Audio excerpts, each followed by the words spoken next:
Welcome back to the PFC podcast. The views and opinions you are about to hear are the speakers and do not necessarily reflect those of anyone else. Now on to the podcast. Welcome back to the PFC podcast. This is Dennis and I'm with Brock. How are you doing today? Good, Dennis. I appreciate you having me on today, man. Hey, I definitely appreciate you. So today I want to talk about evacuations, patient transport, and the kind of the new hotness is like the drone evacuation stuff. And you've seen it all over the news. It was all over SOMSA this year. And I don't think it's nearly as easy as just transporting a person from one place to another. So I thought I'd talk to somebody who actually does critical care transport and figure out all the decisions and things that need to happen to actually take a sick person from point A to point B. Quick intro, guys. My name is Brock. I'm a civilian critical care flight paramedic, and I fly Medevac here in the States.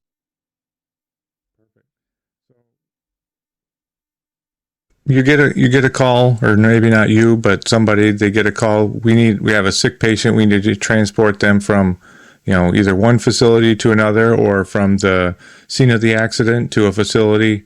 Like who would make that decision to begin with? Yeah, absolutely. I want to differentiate scene calls and interfacilities, and because the decision matrix is different in between. So for scene calls, the crew is making the decision where the patient goes, right? Because the ground EMS unit has decided, hey, this patient needs flight, and they call us. We come on scene, we do a quick assessment, and we already know in our area of operation the hospitals and their capabilities, and that's something we have to actually pass during our flight orientation and obviously when we go through our flight boards. So we see what the patient presentation is.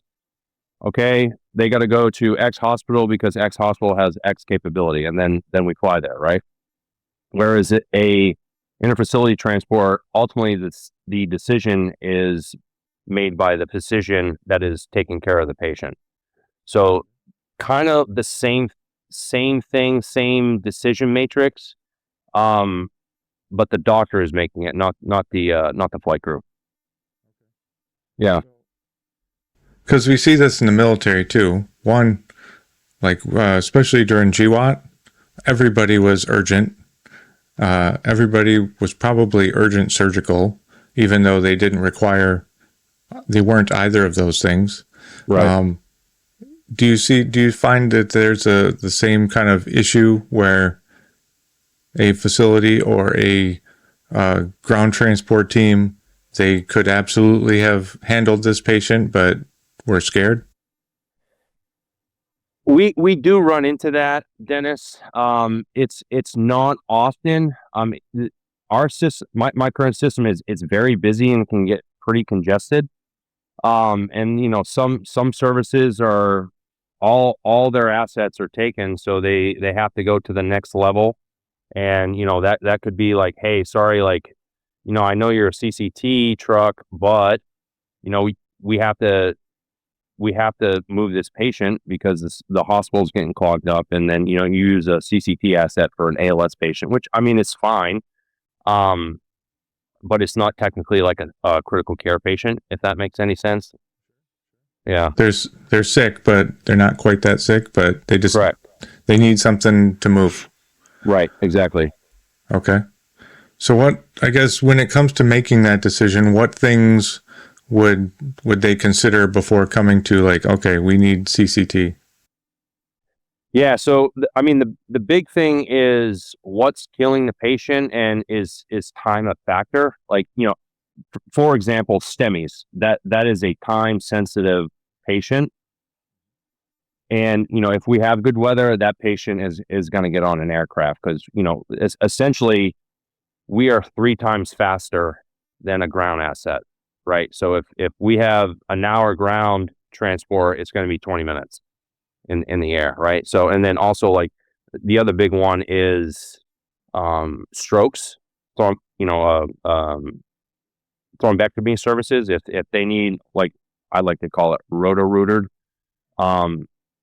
That's another one, right? And then also traumas, major traumas. My service, we at our main hospital, we do have trauma surgery, but sometimes we need to send those patients out. And also, in my area, burns, they go to a certain hospital, amputations, they go to a certain hospital because that's what they specialize in, right? So if any types of those patients come in, like they are going to get sent out.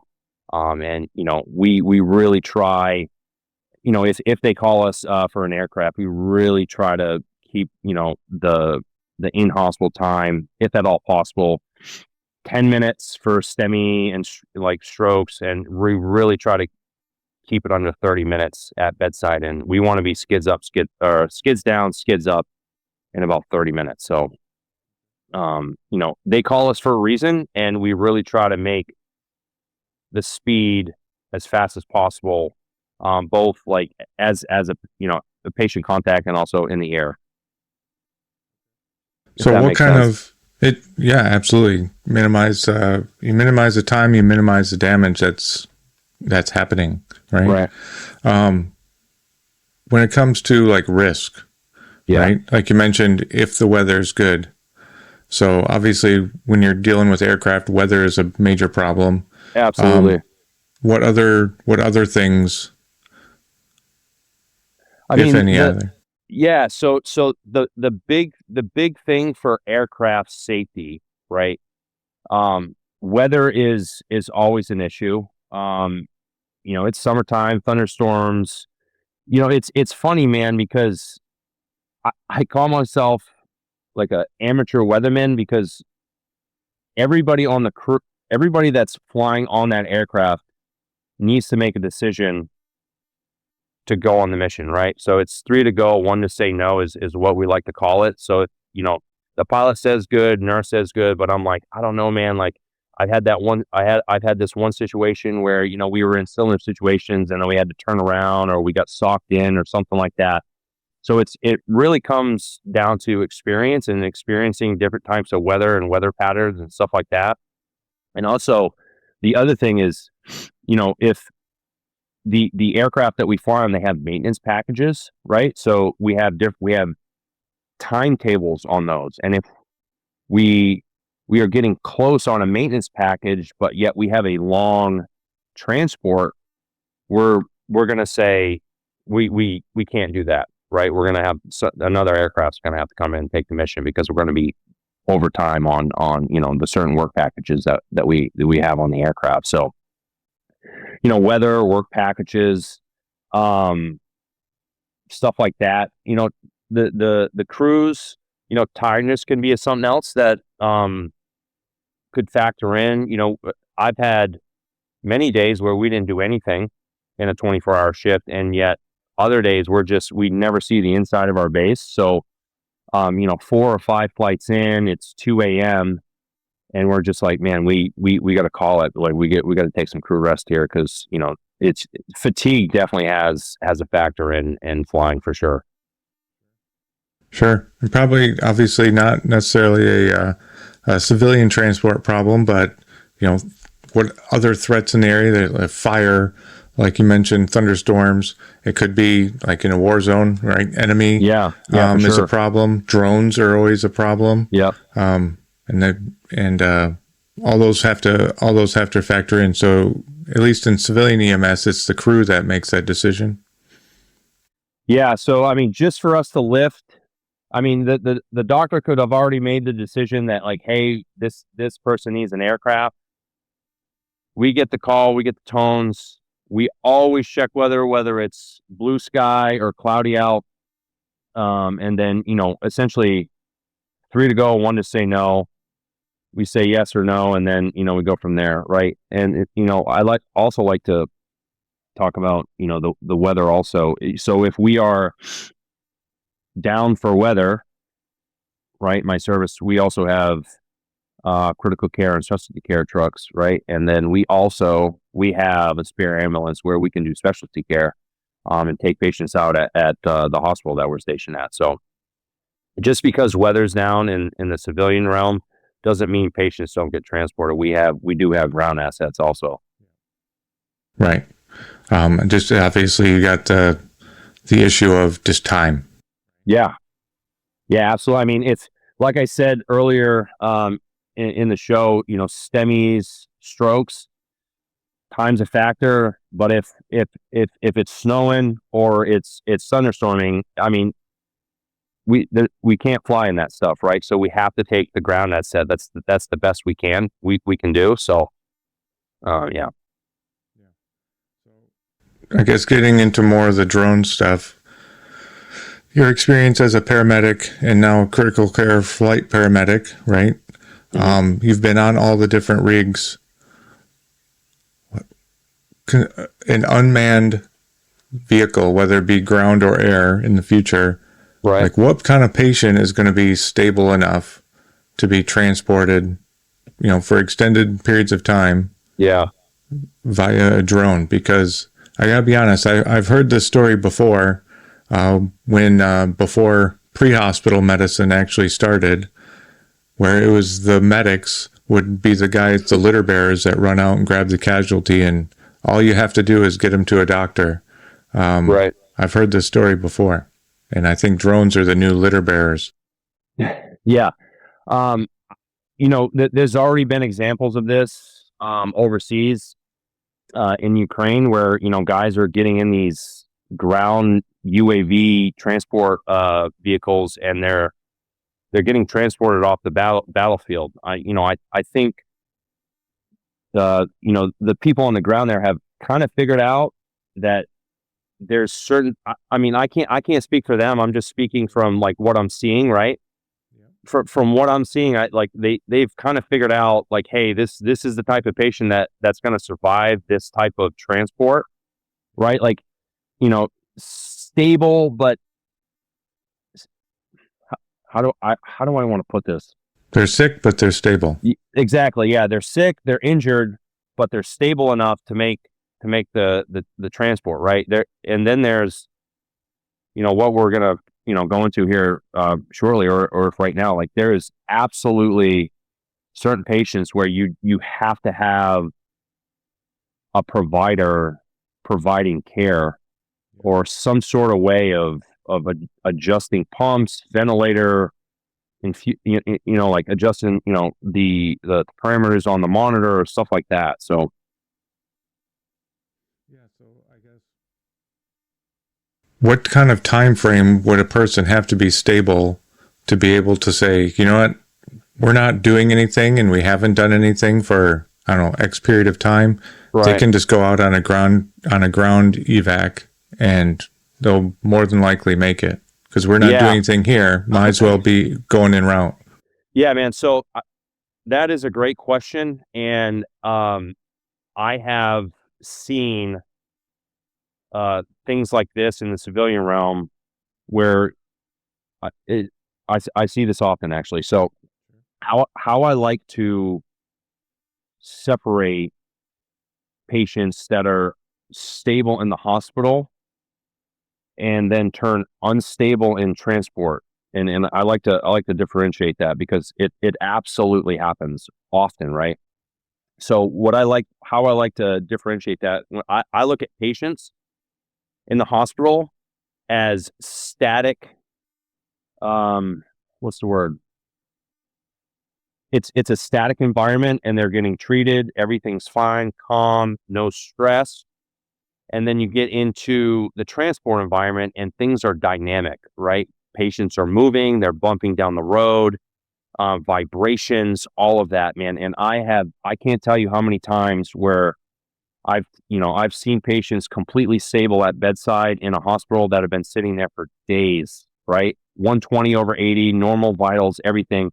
And I'm talking, as soon as we get them on the stretcher and start moving them, they start decompensating. And then we just got to get moving to, get them stable again. So there definitely is those subsets of patients, and you don't know if they're going to, if they're going to have, or if they're going to be, keep stable during transport until you start moving them.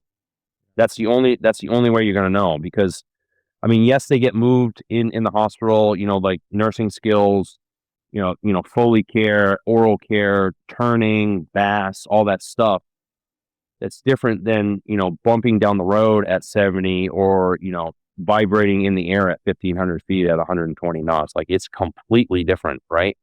And we just don't know if they're going to like transport or not. So I guess if you had to say a main cause, or this frequently happens, like they become unstable, is it because like a clot breaks loose and they're bleeding, or is it just like, what is going on? So great question. I've seen this in several different patient subsets, right? A stable ICU patient, kidney failure or liver issues, or something like that, or a trauma patient on a surgery, chilling, hanging out in the post OR, and then we take them, and then we're busy for the entire transport, stuff like that. And also, not a lot. I don't know if there's a lot of these, but pediatrics. I've seen pediatrics just absolutely hate transport. My last pediatric patient I had, trauma patient, intubated, blood, the whole trauma protocol. And I mean, I'm talking as soon as we lifted, man, we fought the entire way. So, it happens, and you just don't know. It's like, it's essentially like it's a roll of the dice, 50-50 shot. You know what I'm saying? So, long-winded, but it happens, and you don't know if it's going to happen until you're in the transport environment, if that makes any sense. Yeah. I mean, it absolutely does, just because like stuff just happens, right? You think, I don't know, elevating the head so that they can breathe a little bit better, or they can see a little bit better, or something positive that next to nothing should happen, except improvement. And then all of a sudden, like their blood pressure tanks, or their oxygenation goes down, or absolutely. Like the weirdness just happens, and you have to be able to recognize it and respond, right? Yeah, absolutely. I mean, that's a great example. I've actually seen that in real life, right? Lift the head of the bed, and then all of a sudden, we're at 60/40, and we're just like, what just happened? I don't know what happened. Like, put them back down, do what you got to do, cycle another blood pressure back to normal. It's like, okay, well, something to chart and something to report to the receiving team. So, yeah. So I mean, as we're moving into the future, right? We have the ground evac drones. Everybody's talking about, like, they're fascinated with flight drones, because obviously they would be faster. Right. What's it going to take to actually be able to have even just an ambulance level of care via drone? Because, IV catheters, they clot off, or they get kinked. The patient bends their elbow. People deoxygenate, people decompensate in a variety of ways. What's it going to take to be able to safely bring a person without having somebody really be able to watch them? Yeah, I mean, great question. I've actually put quite a bit of thought into this. I think the ground drone, they've kind of figured it out, and I've said this before in the show. They kind of figure out the patient that can survive that, right? You could absolutely put that same type of patient on an aerial platform and get them to where they got to go, right? Those sick but stable. The issue we have here in this type of environment that we're talking about is a legitimate ICU level sick patient, where they're on drips, they're on the ventilator, they absolutely have to be on the monitor, and there's titrations, both vent, pump, whatever we got going on, that has to happen in that transport for that patient to survive, right? And me, I don't see that. I don't think we have that technology right now. Maybe, I don't know. But we have, if we're not gonna put another human being on that UAV, we got to have some way to be able to adjust pumps, vents, monitors, and stuff like that. So remote in, or have that technology integrated into these ventilators, these pumps, and stuff like that, and be able to adjust settings during the transport. And you also made another great point. Patient bends their arm, IV's kinked. Okay, not great. So how are you going to get IV access? You can if they're by themselves, and you're just going to have to be like, okay, well, can't adjust these 2-3 drips, and then you just got to figure it out, right? Like maybe have multiple access points and have each drip in a single access point. I don't know, just something to like a safety net, if you might say. Do you think there are patients, whether it be drone or just critical care, that it is safer to leave them where they are, even though it's not optimal, versus risk trying to transport and get them to, I don't know, the magic tower?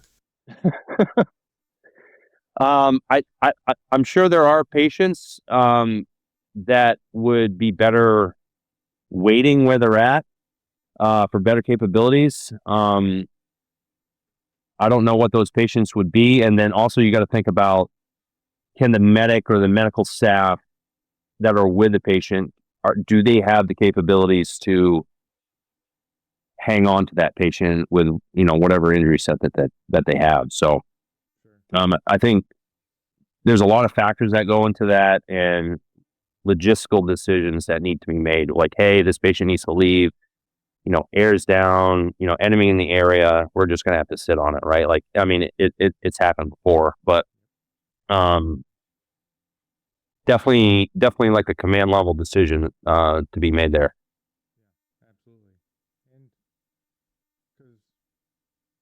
Like resupply by drone is definitely a thing as well, right? Yeah. If I can't bring the patient out because it's too risky, obviously barring the enemy's say and everything, but if it's just a gear problem, can we not just fly out the gear to them and keep them resupplied so that they can keep the patient stable?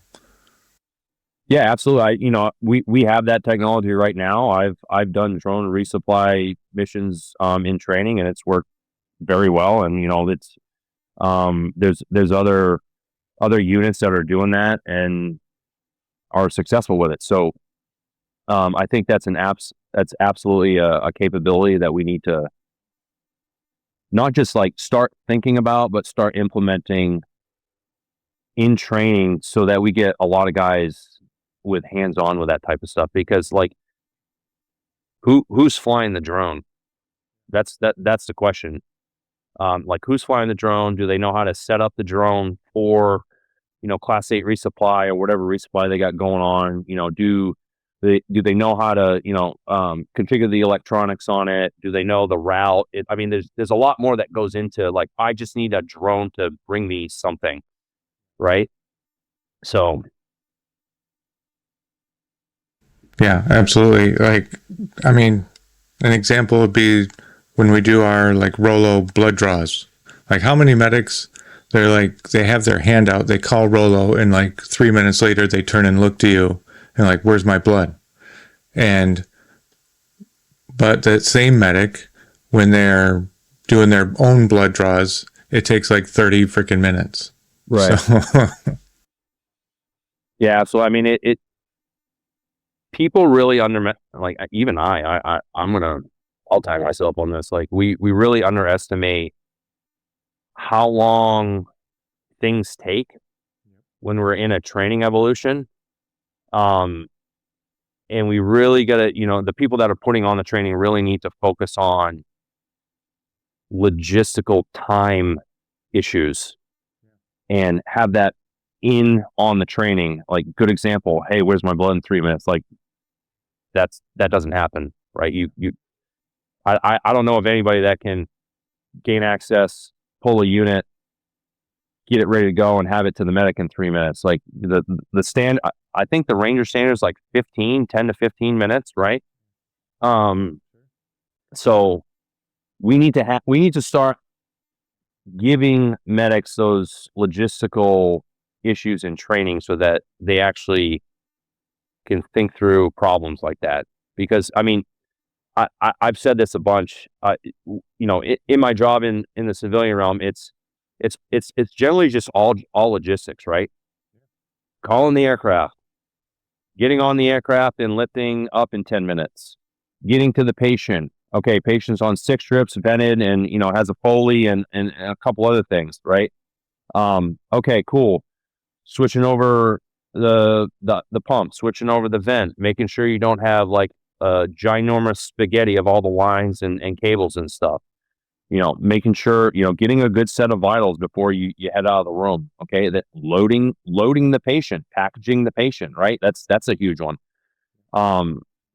Making sure they're comfortable during transport. And then you get to receiving, and a good solid patient care report. I mean, that goes a long way, man. Like, and like for me, if it's my patient, I put a piece of tape on my leg and I'm writing down stuff, because sometimes transports are very labor intensive, and if I don't write something down, I'm gonna forget it. So having like a really good patient handover it's absolute gold, man. I can't stress that enough.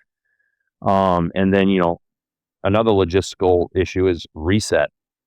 Okay, do we need to go down for Class 8 resupply on the aircraft, because bags and stuff are just blown out all over the place, right?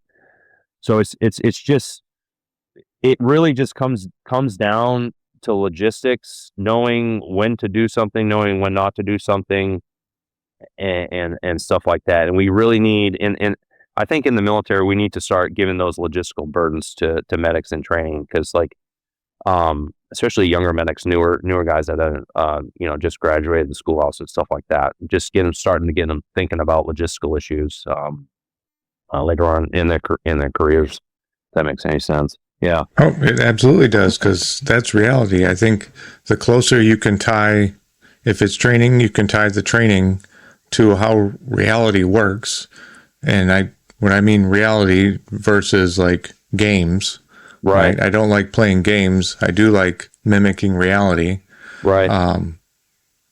The better their model is for this is how things work. Right. And if everything is just magicked in, right? The IVs, oh yeah, like we don't need to actually do an IV. We're just going to tape it to their arm because an IV hurts, right? Or an injection hurts. So we're going to forego that. Then like their model is all screwed up. Yeah. 100%. And everything just always works. And all I need to do is really think, and maybe I don't even actually have to do anything just because time is compressed. Maybe if I just verbalize everything, right? Yeah, that's good enough, and it isn't at all. Yeah, I am not a huge fan of verbalizing or cutting corners in training. It just builds training scars, and those training scars can just be held on to for a long time, man. And it's just not.